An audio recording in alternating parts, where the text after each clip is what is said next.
अस्सलाम वालेकुम, मैं हूँ Sadia Uzair. Welcome back to Sadia Uzair's kitchen. तो आज मैं आपके साथ एक बहुत ही क्विक स्नैक की रेसिपी शेयर कर रही हूँ।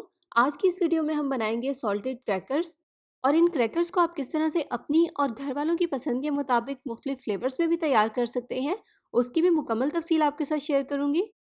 बिस्मिल्लाहिर्रहमानिर्रहीम। तो सबसे पहले यहाँ पर हम एक खुले बर्तन में लेंगे आधा कप नीम गर्म पानी। इसमें शामिल करेंगे आधा चाय का चम्मच चीनी और 1.5 चाय का चम्मच इंस्टेंट ईस्ट। अच्छे से मिक्स कर लेंगे। अब इसमें शामिल करेंगे 3 खाने के चम्मच ऑयल, 1.5 कप मैदा, आधा चाय का चम्मच baking powder, 1/4 teaspoon baking soda, 1 चाय का चम्मच नमक। यहाँ पर तमाम चीज़ों की मेजरमेंट्स के लिए मैंने मेजरिंग स्पून और मेजरिंग कप का इस्तेमाल किया है।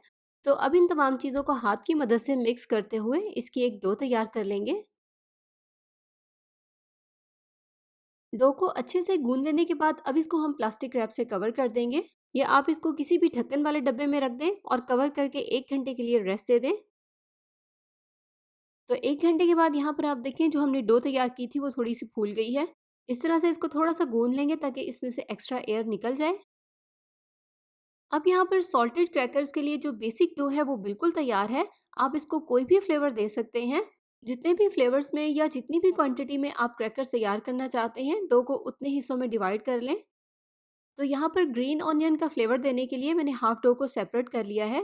3 से 4 खाने के चम्मच बारीक चॉप की हुई हरी प्याज इसमें शामिल करेंगे और गूंद कर डो में इसको अच्छे से मिक्स कर लेंगे।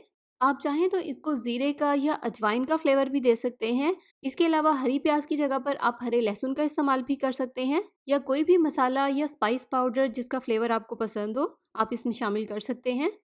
तो हरी प्याज को यहाँ पर मैंने इसमें बहुत अच्छे से मिक्स कर लिया है। अब इस पर हम लगाएंगे ड्राई मैदा और बेलन की मदद से इसको बहुत बारीक बेल लेंगे। तो डो को इस तरह से बिल्कुल बारीक बेलने के बाद अब इस तरह के एक कटर की मदद से इसकी कटिंग करेंगे। अगर आपके पास ये कटर ना हो तो काटने के लिए आप गिलास या बाउल वगैरह का इस्तेमाल भी कर सकते हैं। उस तरह से आपके क्रैकर्स राउंड शेप में तैयार हो जाएंगे। साइडों से एक्स्ट्रा डो को हटा देंगे। तो आप देखिए, हमें इनको इतना पतला ही रखना है, इससे ज़्यादा हमें इनको थिक नहीं करना। अब एक बेकिंग डिश में इस तरह से बटर पेपर लगाकर इनको रखते जाएंगे।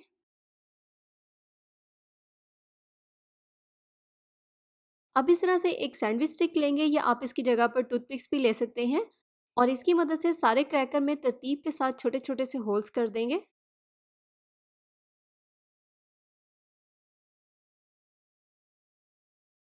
क्रैकर्स को टूथपिक से प्रिक करने के बाद अब इसके ऊपर हम इस तरह से थोड़ा थोड़ा सा नमक स्प्रिंकल कर देंगे। बेक होने के बाद ये क्रैकर्स के ऊपर बहुत मज़े का लगेगा, लेकिन अगर आप चाहें तो इसको अवॉइड भी कर सकते हैं। अब इसको हम बेक करेंगे 180 सेल्सियस पर तकरीबन 12 से 15 मिनट के लिए, और 12 से 15 मिनट के बाद क्रैकर्स यहाँ पर हमारे बिल्कुल तैयार हो जाएंगे। आप चाहें तो इनको पतीले में भी बेक कर सकते हैं।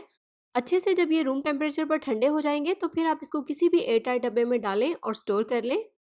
ग्रीन ऑनियन के साथ इसका फ्लेवर और टेस्ट बहुत ही मज़े का आता है। आप इसको ग्रीन ऑनियन के साथ भी ज़रूर ट्राई कीजिएगा। इसके अलावा कुछ क्रैकर्स यहाँ पर मैंने प्लेन तैयार किए थे बिना किसी फ्लेवर के। तो आई होप आपको मेरी ये आज की क्विक और झटपट सी रेसिपी पसंद आई होगी। वीडियो को लाइक और शेयर करना भी बिल्कुल मत भूलिएगा, और अगर आप चैनल पर नए हैं तो सब्सक्राइब भी ज़रूर कर लीजिएगा। इसी के साथ साथ कमेंट सेक्शन में अपना फीडबैक भी ज़रूर दीजिएगा। अपना बहुत सा ख्याल रखिएगा, दुआओं में याद रखिएगा। Thank you for watching. अल्लाह हाफिज़।